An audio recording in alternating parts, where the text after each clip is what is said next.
Amici bellini, come andiamo? È un nuovo giorno, voi mi dovete aspettare un pochino perché ho dovuto riposare. Perché sapete che ho il fuso orario e alle volte vado a dormire tardi, ma mi sveglio comunque presto perché l'Italia si sveglia, insomma, cominciamo. Amici belli. È letteralmente immarcabile. Se la vede da tutti. Allora, ragazzi, in una giornata in cui si parla poco, ci sono poche novità, io mi sono fatto aiutare dall'app OneFootball, che vi invito a scaricare il link in basso in descrizione, per cercare, insomma, anche delle notizie. Fammi capire, perché l'app OneFootball ti dà le notizie che si aggiornano in tempo reale. E devo dire, a parte che avevo trovato una che adesso non trovo, ma vi lascio comunque in sottofondo qua, che praticamente Ronaldo usa sta mascherina, non ce la fa proprio, non riesce a mantenerla, eccetera, eccetera. Volevo invece fare un plauso a Dybala, perché vedo, insomma, ha detto la sua contro i negazionisti.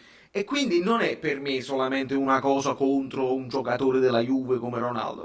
Lui sbaglia, ma sbaglia in nazionale, la Juve non c'entra niente.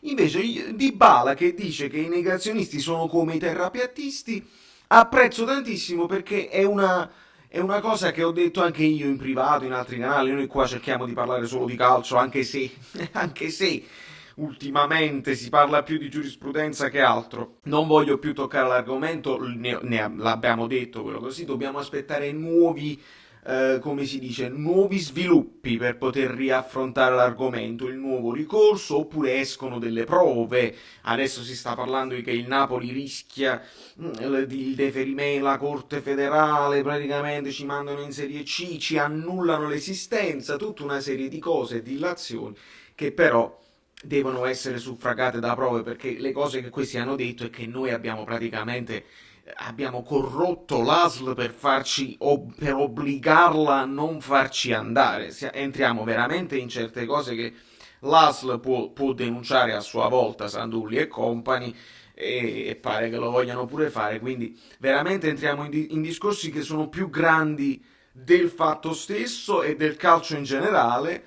Quando si fanno certi tipi di dilazioni bisogna poi suffragare con le prove gli indizi, il sospetto, sembra che la volontà, questa azione mi fa capire che non basta, devi suffragare, altrimenti è grave.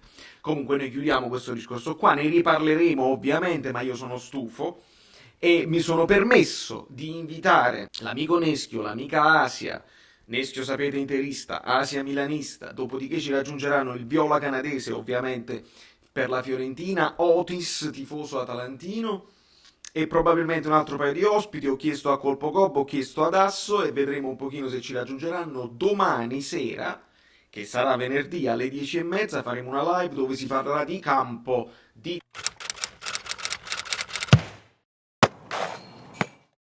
tattica, di giocatori, di formazioni, di calciomercato, delle prossime cose che avverranno quando si ricomincerà dopo la sosta. Sarà una live di calcio, quindi partecipate in tanti perché gli amici, altri youtuber professionisti, insomma, con dei numeri incredibili, mi fanno l'onore di venire nel Caffè Napoli e noi li accoglieremo come sappiamo noi, in maniera sempre educata, precisa, ironica e tutte le cose belle che siamo noi, le cose belline che siamo noi. Fatevi ringraziare a proposito il nuovo abbonato che diventa amico bellino, che sta qua. Io vi vedo tutti, ragazzi, vi vedo tutti. Alcuni commenti mi stanno sfuggendo perché YouTube che sta avendo dei problemini.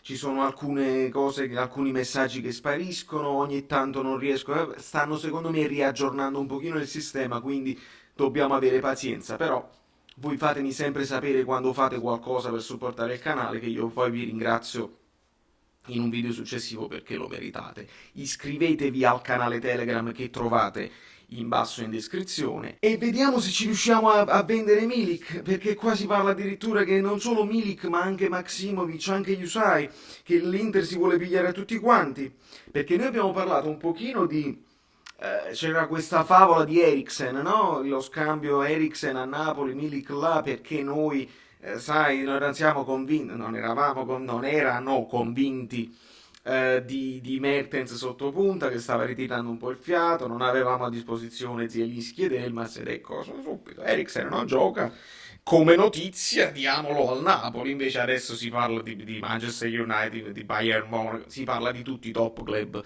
che si possono permettere quello stipendio di Eriksen. E quindi non esageriamo, non è proprio roba nostra. Poi si è parlato di Çalhanoğlu oggi, ma a me sembra più importante, invece di fare nomi che secondo me sono un po' fantasiosi, concentrarci sulla possibilità che invece ci togliamo Milik davanti prima che scada il contratto e magari qualcosina la possiamo anche guadagnare, eh? Ma veramente poco, ma almeno non te li devi, non ti devi, non devi pagare lo stipendio. Sarebbe già una cosa importante. Ovviamente si parla dell'Inter, no? Ma perché all'Inter serve un vice Lukaku e quindi si ipotizza che possa Milik essere l'ideale vice Lukaku perché è un attaccante comunque discreto. Noi non commentiamo più perché mi sono anche dimenticato di come gioca a pallone Milik, ma comunque che possa accettare la panchina. Al Napoli è fuori rosa, è ovvio che si parla di questa cosa qua. Però si parla sempre in fase Inter che possano prendersi anche Maximovic. Là vado un po' meno in difficoltà, perché capisco che abbiamo Rachmani, capisco che stiamo parlando di riserve. Loro fanno questa ipotesi perché entrambi i giocatori vanno in scadenza, come d'altronde Yusai. E quindi è ovvio che appena si ferma il calcio giocato, si parte con queste notizie che vogliono i movimenti dei calciatori. Non ne sono sicuro. Ovviamente la notizia di Milik rimbalza anche dalla Polonia perché giustamente un attaccante che poi non gioca mai, perde la forma, perde l'abitudine col campo, quello già è bello mobile. Giustamente.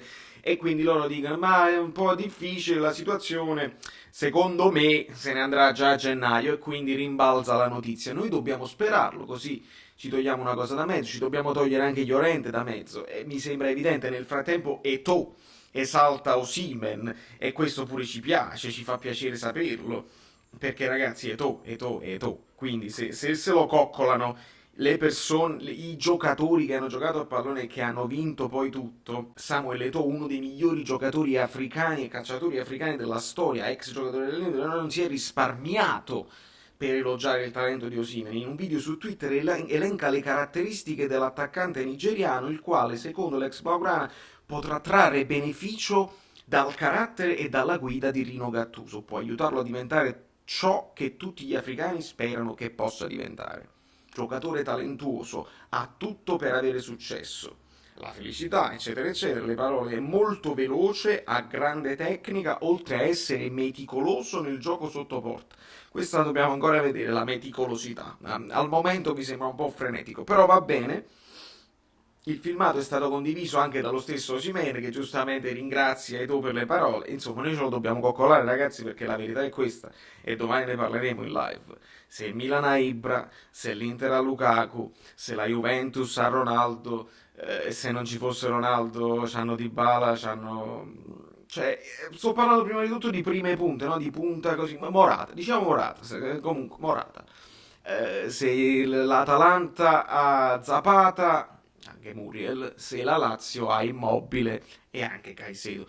Noi abbiamo Osimhen che è Dzeko, la Roma, mica ci scordiamo della Roma. Noi abbiamo Osimhen che invece potenzialmente è quello che ha un futuro più radioso, no? Perché tutti gli altri che ho citato o sono decisamente a fine carriera oppure insomma siamo lì. Insomma, il Napoli ha puntato sull'attaccante più giovane col futuro magari radioso, però pensare che segni più di 20 gol quest'anno è forse un pochino troppo positivo, ottimistica come situazione. Credo, secondo me, che arriverà a 15, che ne farà fare molti, che si alternerà pure con Mertens e con Pedagna in quella zona del campo. Gattuso sa come fare e secondo me Osimhen sta anche imparando a muoversi anche spalle alla porta perché ci sono momenti in cui non ti danno la profondità e devi metterti spalle alla porta. Lui fisicamente c'è e quindi piano piano piano con i giudizi. So che alcuni di voi sono contrari, volevano un altro tipo di acquisto, di investimento. Questa è stata la scelta del Napoli, speriamo di aver avuto ragione e non vedo l'ora che si ritorni in campo. Noi cominciamo a fare l'approfondimento domani perché già ci chiude parlare di carte, di scartoffie, veramente, veramente sono esausto.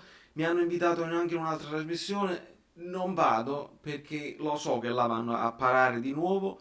Quello che ho dovuto dire l'ho detto. Alcuni, molti di voi l'hanno capito. Altri che passano per questo canale solo per dire pagliaccetti e se ne vanno. Piangete furbastri e se ne vanno. Quelli giustamente il video non se lo vedono e quindi se non se lo vedono come possono poi capire l'approfondimento che ho fatto e tecnicamente, giuridicamente spiegato il perché quella sentenza è uno schifo? Non lo capiranno mai e quindi lasciamo perdere. Va bene così. Da New York l'ho detto, amore. Amici bellini, vi siete iscritti al canale? Lasciate il like, se non vi siete iscritti al canale siete completamente pazzi. E se arriviamo a 5.000 iscritti, io poi vi faccio un regalo. Estrazione a sorte, si chiama giveaway, da Brooklyn. Valerio Solido, no, Saverio Solido, non mi ricordo.